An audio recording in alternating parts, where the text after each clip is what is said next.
Graça e paz, queridos irmãos, alegria estar de volta à Igreja Presbiteriana da Glória. Estivemos aí nessa caminhada oficialmente responsáveis pelo trabalho lá da Igreja de Paú por 2 anos, e 2019, 2020, né? E Deus nos conduziu aí 2021 para essa nova etapa, num novo presbitério. Estamos lá no Presbitério Central Capixaba e estou trabalhando como auxiliar lá na Igreja Presbiteriana de Laranjeiras. Tem sido um trabalho muito abençoado, tenho a oportunidade de trabalhar em algumas áreas que eu tinha vontade de trabalhar há bastante tempo, e tem sido um tempo muito abençoado para nós, para a igreja, e Deus tem abençoado. A Dani está aqui, né? Veio me acompanhando. Samuel e Júlia não vieram. Samuel, ele está namorando uma moça da Assembleia de Deus e hoje foi visitar a igreja dela. Ele é presidente da UPA lá de Laranjeiras e raramente se ausenta da igreja, mas aproveitou que a gente viria aqui e foi lá fazer uma visita na igreja da namorada, que tem ido muito mais vezes na nossa igreja, então isso alegra o nosso coração. E Júlia chegou há alguns dias, algumas semanas, 2 semanas, do Canadá. Ela passou 8 meses lá, foi um tempo também muito abençoado, aprendeu muito e tem buscado ao Senhor por direção para a vida dela. Mas é uma alegria muito grande estar aqui de volta. Obrigado pelo convite, pela confiança do conselho, e vamos ver o que Deus tem para falar conosco nessa noite. O tema já está aí, o reino messiânico e a obra missionária. O texto, Miqueias, capítulo 4, do versículo 1 até o capítulo 5, versículo 1. Queria pedir aos irmãos que colocassem mais uma vez em pé. Vamos fazer a leitura responsiva do texto. Eu lerei os versículos ímpares e os irmãos os pares.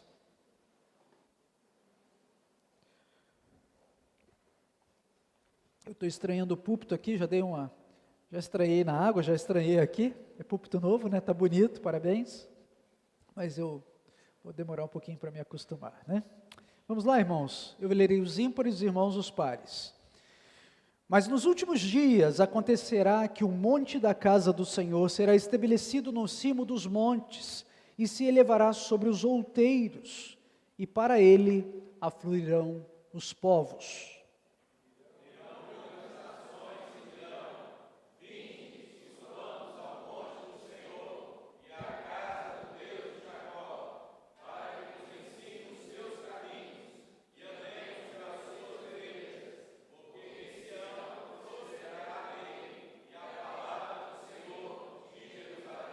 Ele julgará entre muitos povos e corrigirá nações poderosas e longínquas.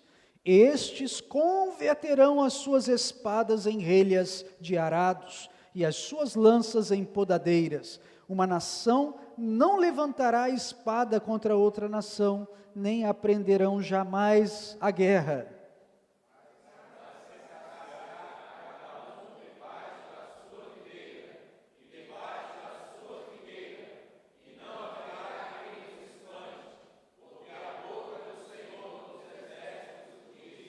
Porque todos os povos andam, cada um em nome do seu Deus, mas quanto a nós, andaremos em um nome do Senhor, nosso Deus, para todos sempre.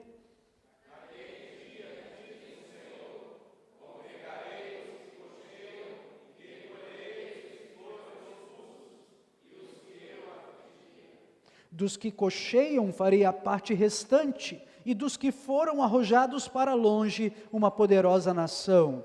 E o Senhor reinará sobre eles no monte Sião, desde agora e para sempre.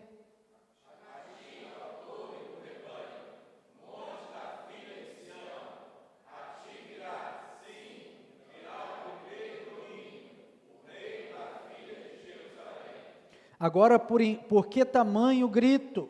Não há rei em ti? Pereceu o teu conselheiro? Apoderou-se de ti a dor, como da que está para dar à luz?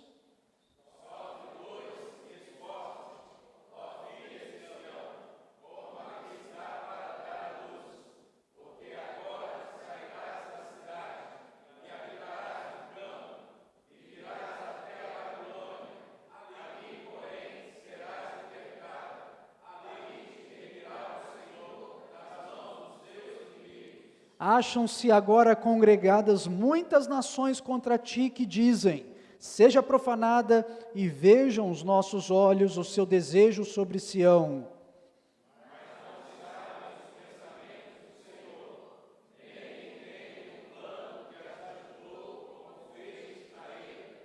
Levanta-te e debulha, ó filha de Sião, porque farei de ferro o teu chifre e de bronze as tuas unhas, e esmiuçarás a muitos povos, e o seu ganho será dedicado ao Senhor, e os seus bens ao Senhor de toda a terra. Agora,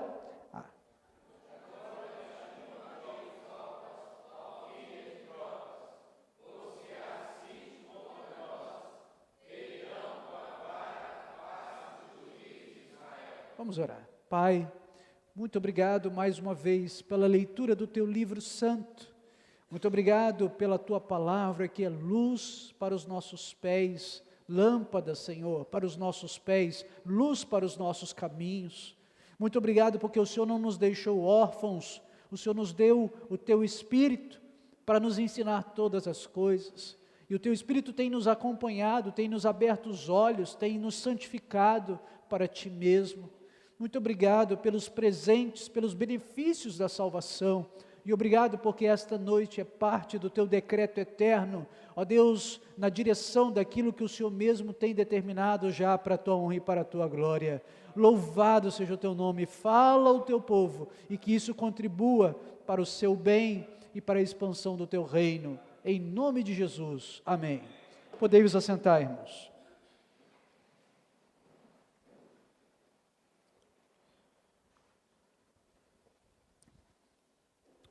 É desafiador olhar para um texto bíblico profético por muitas razões, e uma das razões é que é muito comum que um profeta, quando receba uma profecia da parte do Senhor, ele não consiga distinguir exatamente os tempos.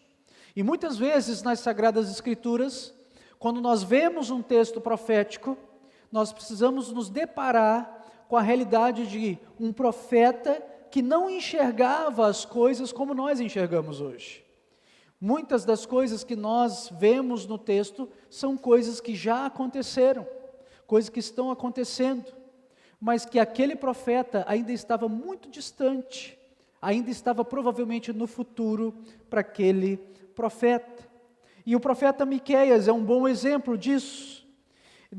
Nós temos aqui o texto de Miqueias, e o nome Miqueias ele é muito interessante, significa quem é como o Senhor. E ele vai trazer para a gente justamente a ideia de vários julgamentos, condenação de um povo que caminhava longe de Deus, mas esperança e restauração para esse povo. O profeta Miqueias, ele traz então em recortes, ora uma mensagem de condenação, ora uma mensagem de restauração, e foi assim nos primeiros capítulos,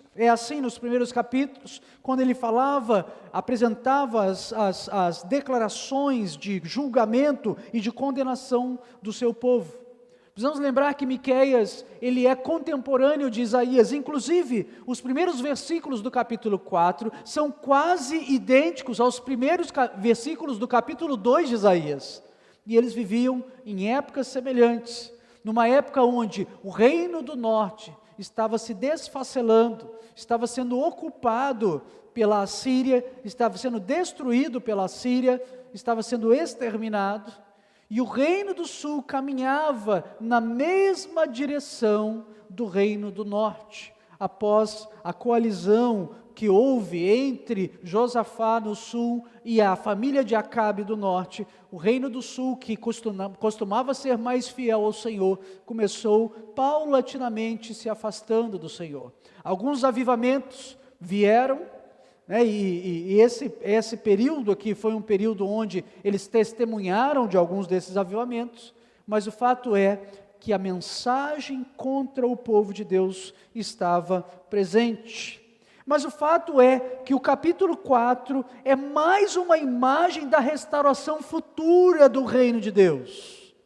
O reino que nós podemos chamar de um reino messiânico. E evidentemente, conforme todos os desafios de livros proféticos, nós não temos como ter uma interpretação trivial do que está escrito. Muitas vezes temos que ter cuidado e humildade para não sermos taxativos naquela interpretação. Mas o meu objetivo nessa noite é compartilhar uma interpretação do texto que faz muito sentido para mim.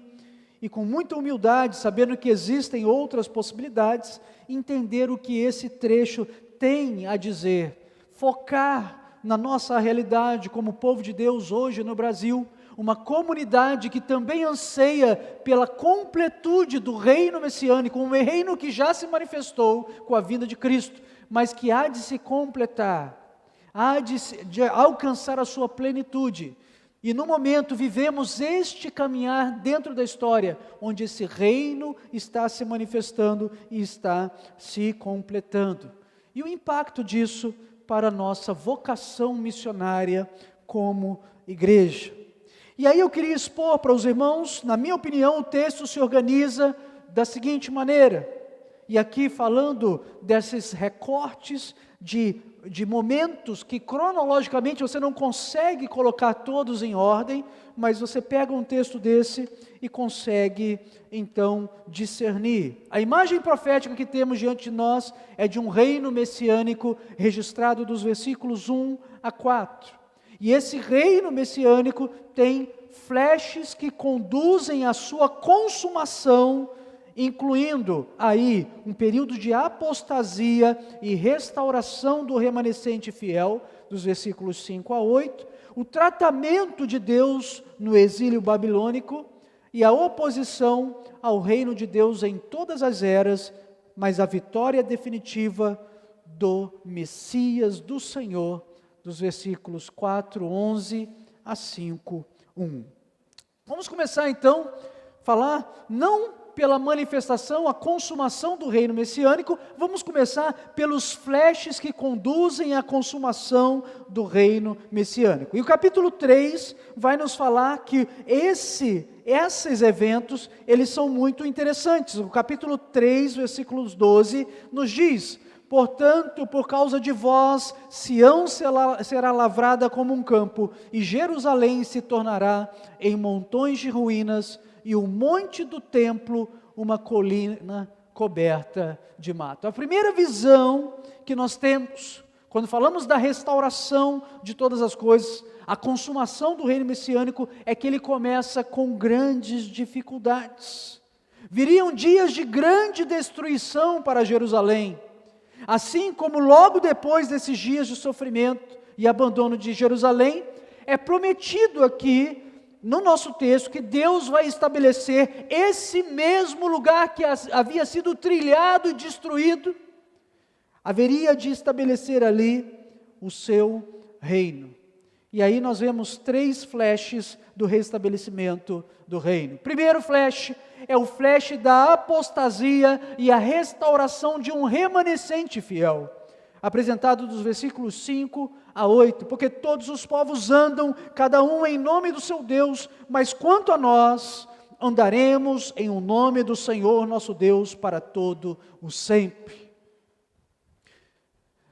A consumação do reino messiânico, ela se dá na medida que pessoas, o remanescente fiel se levanta e fala: eu vou ser fiel ao meu Deus para todo sempre.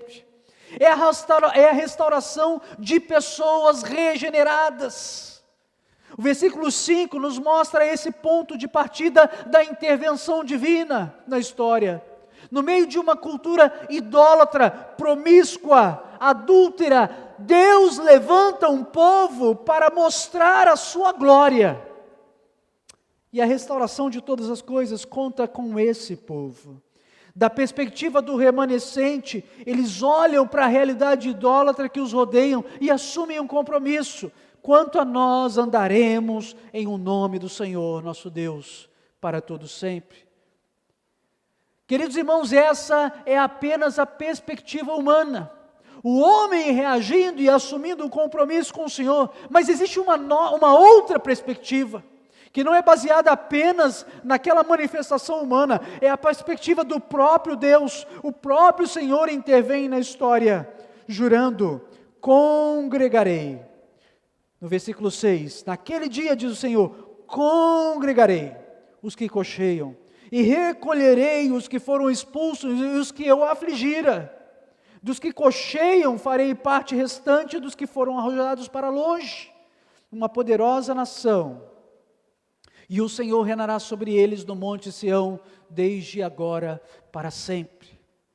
A surpresa desses versículos é que não é dos fortes, não é dos que correm melhor.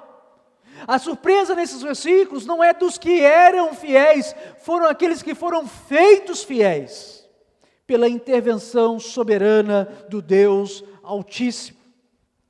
Existe uma apostasia, sim, mas existe uma restauração, que muito mais do que uma resposta humana ao amor de Deus, é intervenção divina do Espírito Santo, que faz com que esse remanescente venha à luz, venha à tona.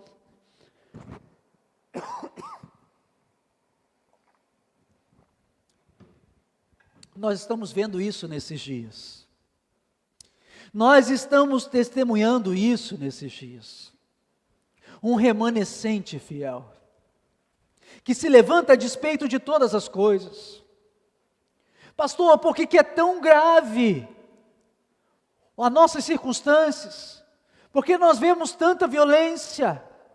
Por que nós vemos tanta impureza, tanta injustiça, tanta impiedade, tanto pecado ao nosso redor? De certa forma, porque Deus, Ele vai fazer, Ele tem feito, Ele tem levantado um remanescente no meio de uma sociedade cruel, adúltera, ímpia, inimiga de Deus. Aqui, queridos irmãos, o próprio Deus entra em ação. E o reino messiânico é nada mais, nada menos do que o domínio estabelecido de Deus sobre o seu povo, exclusivo, levantando esse povo exclusivamente para anunciar as suas virtudes. Esse Deus que nos chamou das trevas para a sua maravilhosa luz. O flash termina com o reino messiânico, conforme um paralelo que está nos versículos 1 a 4. O Senhor reinará. O que está dizendo no versículo aqui, que o Senhor reinará sobre esse remanescente no monte Sião. É um reflexo daquilo que já foi falado nos versículos 1 a 4. Que Deus reinaria no monte da casa do Senhor. E aqui precisamos identificar que se existe restauração no meio de um povo apóstata, nós precisamos entender que o mesmo Deus que reina é o Deus que deve ser adorado. O mesmo que nos trouxe para estar submissos ao seu reinado é aquele que nos convoca para a adoração na sua casa. Um povo redimido, um rebanho, a torre do rebanho, a filha do Sião, será habitada por esse remanescente.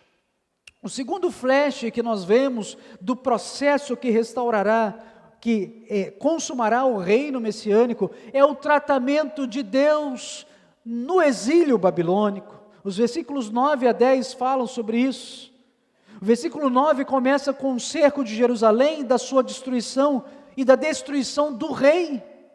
Os exércitos de Nabucodonosor cercaram Jerusalém, saquearam Jerusalém, tiraram os seus nobres de Jerusalém, e a dor retratada aqui por essa invasão, ela é comparada à dor de parto, de tão intensa que era. Contudo, meus irmãos, a comparação da dor não está relacionada apenas à intensidade da dor de parto, está relacionada também à consequência da dor de parto. Não era apenas dolorosa aquela experiência do saque, da destruição de Jerusalém, ela era providencial, porque aquela dor era que conduziria aquele povo para a purificação no exílio babilônico, para experimentar Deus e para capacitá-los para retornarem para o Senhor. O versículo 10 nos fala Sofre dores e esforça-te, ó filha de Sião, como aqui está para dar à luz, porque agora sairás da cidade e habitarás no campo, e virás até a Babilônia. Porém, ali serás libertada, ali te remirá o Senhor das mãos dos teus inimigos. O tratamento de Deus também, no exílio babilônico, também é providencial para a consumação do reino messiânico. E aqui, o próximo flash, nos versículos 4:11 a 5:1. A oposição ao reino messiânico em todas as eras e a vitória definitiva do Senhor. Esses eventos nos mostram aqui nos versículos essa oposição, as nações que estão congregadas contra o Senhor e esperam que seja profanada e vejam os olhos, o desfecho do futuro arruinado de Sião, mas elas não sabem que Deus tem planos para Sião. Elas não sabem, os inimigos de Deus não sabem que Deus tem planos para o seu povo, tem planos para a sua casa, planos de restauração. E Deus mesmo se levantará. Nós podemos observar o prazer dos inimigos de Deus verem destruídos o povo de Deus. Podemos observar o desejo cruel dos inimigos de Deus. Podemos ver Jerusalém destruída, o templo profanado, gerando alegria no meio daqueles que são inimigos. Quantas vezes aqueles que nos rodeiam se alegram com a ruína da igreja de Deus? Sangues nos olhos, querendo sangue, querendo a nossa destruição, querendo a nossa ruína, a ponto de ferirem a face do próprio juiz de Israel, como diz o versículo 1 no capítulo 5. Mas quando nós olhamos para um povo que se levanta contra Deus e contra o seu ungido, nós lembramos na história que hoje para nós já é passado, de que aprove ao Senhor fazer do sofrimento do ungido, sofrimento do Messias, da dor do Messias, da tribulação do Messias, o nosso veículo de salvação e do estabelecimento do seu reino. Nem sabem eles, os inimigos de Deus, que Deus tem outros planos para a batalha. Eles poderão observar para a batalha e querer a ruína, esperar a ruína, se alegrar com a ruína, mas eles não sabem os pensamentos que Deus tem a nosso respeito, pensamentos para nos dar um fim proveitoso, pensamentos de bem e não de mal, conforme diz o profeta Jeremias. O próprio Deus sairia em defesa do seu povo, ajuntaria os seus inimigos num feixe e os destruiria por completo. Deus levantaria e capacitaria o seu povo para a batalha definitiva contra os seus inimigos. E é nesse contexto que nós podemos antever o reino messiânico estabelecido. A imagem do reino messiânico estabelecido nos versículos 1 a 4 agora se torna compreensível em 4 marcas distintas. A primeira marca, o reino messiânico será marcado pela adoração verdadeira, segundo o versículo 1. No monte do templo, o monte do templo seria elevado e se tornaria o mais alto de todos. Isso não significa que necessariamente o monte Sião, o monte do templo, se tornará mais alto do que o monte Everest, por exemplo, mas sim que se tornará o mais importante. A adoração verdadeira será o centro do reino messiânico.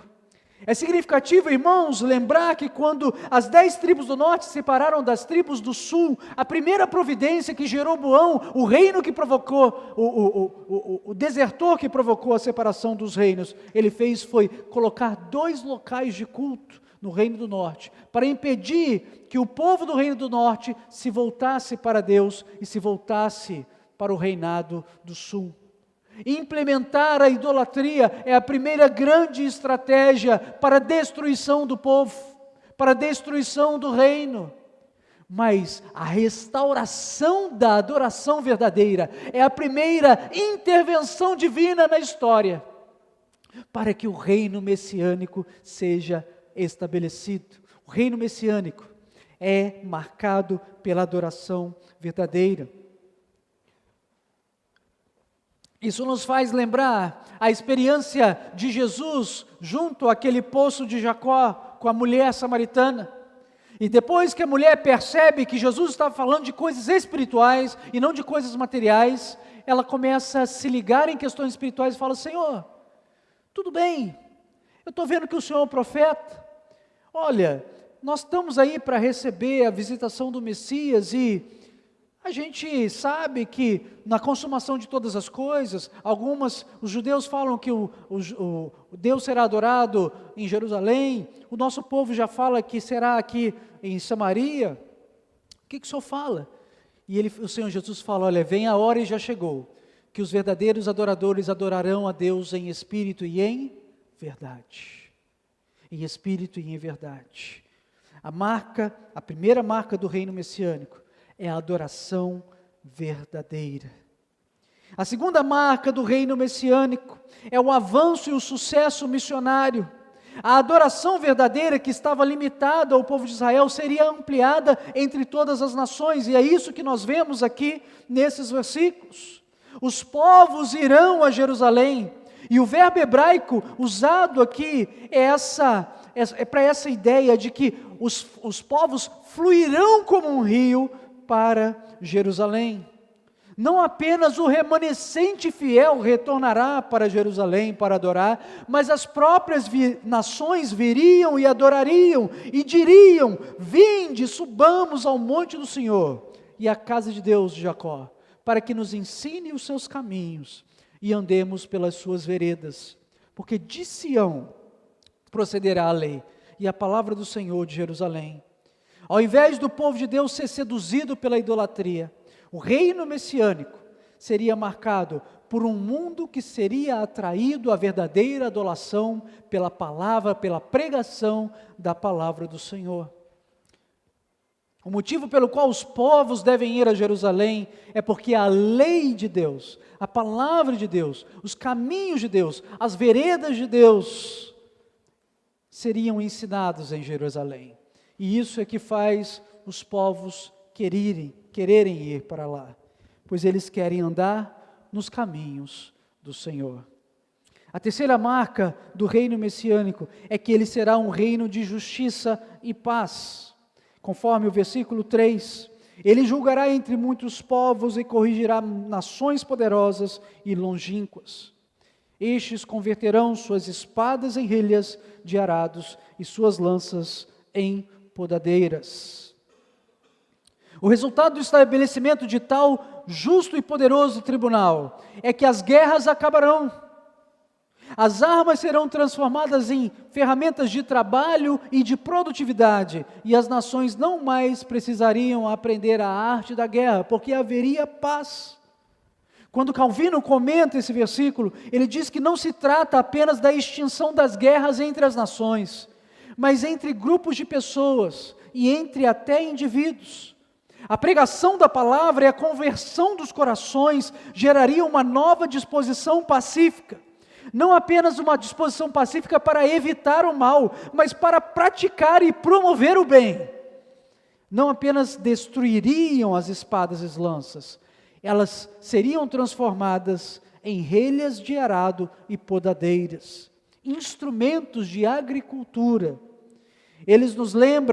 Calvino nos lembra da palavra de Paulo aos Efésios aqui: aquele que furtava, não furte mais, antes trabalhe, fazendo com as próprias mãos o que é bom, para que tenha com que acudir ao necessitado. A justiça de Deus não é apenas a ausência da injustiça, irmãos, mas inclui a presença do amor e a generosidade que marca o reino messiânico. E a quarta marca do reino messiânico é que ele será um reino de bem-estar. Cada pessoa terá o privilégio de comer do fruto do seu próprio trabalho. Nunca mais haverá exploradores, saqueadores, nem de dentro nem de fora, mas todos terão meios de subsistência e paz. As pessoas poderão desfrutar dos frutos da sua terra, sem se preocupar ou se esconder, sem preocupar com o ladrão, sem preocupar com o abusador, porque o Senhor dos exércitos protegeria o seu povo, e a boca do Senhor assim o prometeu. A segurança e o bem-estar marcarão o reino messiânico. E a pergunta que poderíamos fazer para concluir nessa noite é quando esse retrato se tornaria realidade? Quantos de nós não ansiamos por um reino de justiça, um reino de paz, um reino de adoração profunda, um reino onde verdadeiros adoradores adorarão ao Pai em espírito e em verdade? Quantos de nós não querem um reino no qual as nações viriam e adorariam esse rei? Um reino de conversões genuínas, um reino onde o remanescente seria governado poderosamente pelo Senhor e nada se oporia à vontade santa e soberana do seu rei. Todos nós queremos, e como isso vai acontecer? Nós ainda não entendemos ao certo. Existem tantas possibilidades escatológicas que são explicadas para nós a todo dia. Mas a vontade de Deus, ela se faz conhecida, não no quando, mas na medida que o Senhor prometeu, e Ele fará. Mais do que isso, o Senhor prometeu e Ele está fazendo. Mais do que isso, o Senhor prometeu, está fazendo, e Ele está nos usando no processo. Quando nós pensamos, irmãos, na consumação, no reino messiânico e a obra missionária é justamente o nosso envolvimento para que a missão de Deus vá à frente e a vontade de Deus seja estabelecida na nossa geração. E nós precisamos nos ver na consumação, nós precisamos nos ver nesse reino de Deus consumado. Estamos falando de um reino messiânico milenar, a visão do pré-milenismo histórico? Ou será que estamos falando de um reino messiânico que se manifesta primeiro espiritualmente e de maneira parcial com a primeira vinda de Cristo, conforme a nossa igreja está mais adaptada a pensar? Eu não tenho certeza. E mais, podemos vivenciar uma combinação disso tudo. Mas a questão é que o texto nos apresenta promessas às quais nós podemos nos agarrar firmemente. Sempre haverá um futuro glorioso esperando pelo remanescente fiel. Você crê nisso? Eu creio num futuro glorioso esperando por mim, e vale a pena dedicar ao Senhor a nossa vida, toda a nossa energia, todo o nosso esforço, todos os nossos recursos, a nossa inteligência, e pedir a Deus: Senhor, me ajuda, eu quero ser parte disso que o Senhor está fazendo na história. Senhor, eu quero falar de Jesus para o meu amigo. Senhor, eu quero ser enviado como missionário até os confins da terra. Senhor, eu quero contribuir, eu quero orar. Senhor, incendeie o meu coração, porque eu quero fazer parte daquilo que o Senhor está fazendo. Eu quero ser parte disso, Senhor. Eu quero ser esse remanescente fiel que vai ver o Senhor sendo glorificado no monte santo do Senhor. Eu quero fazer parte desse retorno ao Senhor. Eu quero ser instrumento de trazer pessoas que andam cocheando de volta para serem firmadas em Ti e serem governadas pelo Senhor. Eu quero, Senhor, ver multidões, nações afluindo para a presença do Senhor. Eu quero, Senhor, eu quero ser parte disso. Irmãos, precisamos despertar. Precisamos despertar na nossa sala de aula, jovens, adolescentes, crianças. Precisamos despertar no nosso trabalho, na nossa vida pública, na nossa vizinhança. Precisamos despertar nessa vizinhança. A Igreja Presbiteriana da Glória não pode ser apenas um ponto de encontro de pessoas santas. Ela tem que ser um hospital para os feridos. E você é parte disso. Sempre haverá um futuro glorioso e podemos crer que Deus quer nos usar. na construção do futuro glorioso. Precisamos entender que o tratamento de Deus às vezes será difícil. Babilônia não foi fácil para os judeus que foram para a Babilônia, mas foi fundamental para a restauração do caráter do povo de Deus. Fundamental. O tratamento de Deus é doloroso muitas vezes e pode estar sendo doloroso na sua vida, mas ele pode ser instrumento para algo novo vir à luz. Por isso as dores de parto de hoje não se comparam com a alegria quando nós recebermos os frutos do nosso penoso trabalho. Amém? Vai valer a pena, vai valer a pena.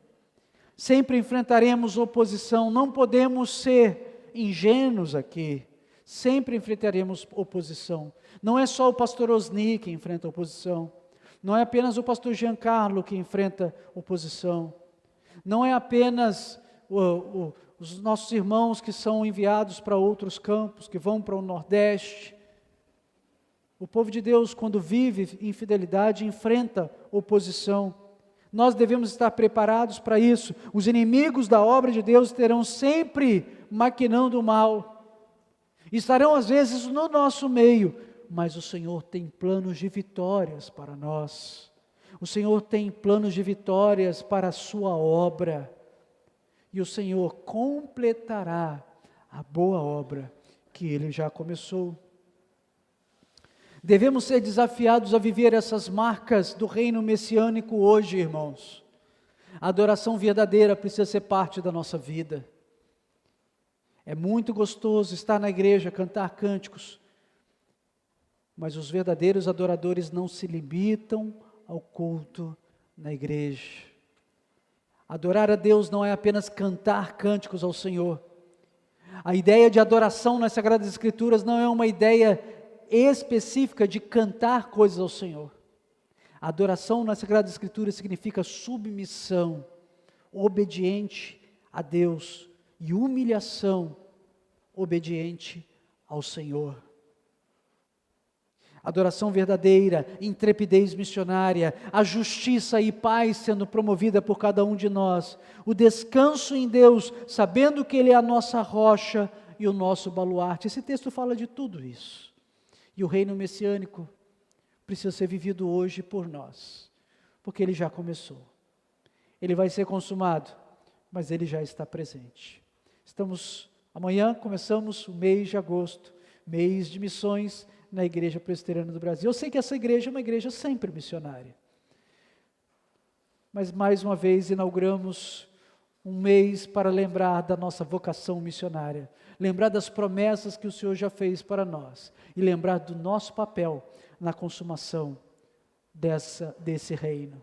Que o Senhor continue nos usando, que o Senhor continue usando a sua vida, usando a vida desta igreja, usando a minha vida, para que o reino venha.